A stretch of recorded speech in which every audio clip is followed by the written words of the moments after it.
flew past my ear, hit the wall behind me, and dust fell from the ceiling tiles. I dove behind the counter, heart pounding like mad.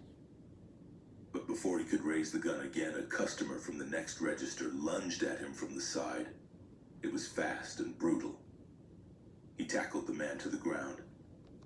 They crashed into the aisle between display racks, and I heard the gun hit the floor and slide away. That man didn't hesitate, not for a second. He pinned the attacker's arm, took the gun from his hand, and drove his fist into the guy's face. The customers had scattered while the man kept punching the attacker, his fists landing again and again until the guy finally stopped moving, groaning with a busted lip and one eye already swollen. The Good Samaritan finally stood up, his chest heaving, his face pale with adrenaline, and he kicked the gun farther out of reach. I was still behind the counter, breathing so hard I felt like I might pass out.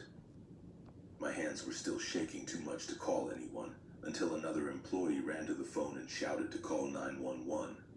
And then everything descended into complete chaos. The sirens came quickly, blue and red lights flashing through the windows, as police officers burst in with weapons drawn, yelling for everyone to step back. They zip-tied the attacker's wrists, now red and bruised from the struggle, and dragged him out, while paramedics were checking the man who had saved us, asking if his knuckles were broken from the punches.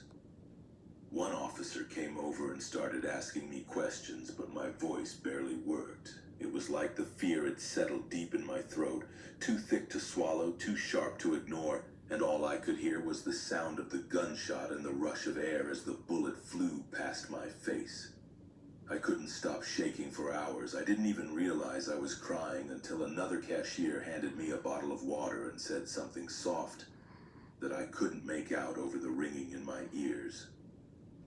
Even now, I flinch when someone raises their voice at the counter or slams a bag down too hard, because deep down, I know how fast it can happen.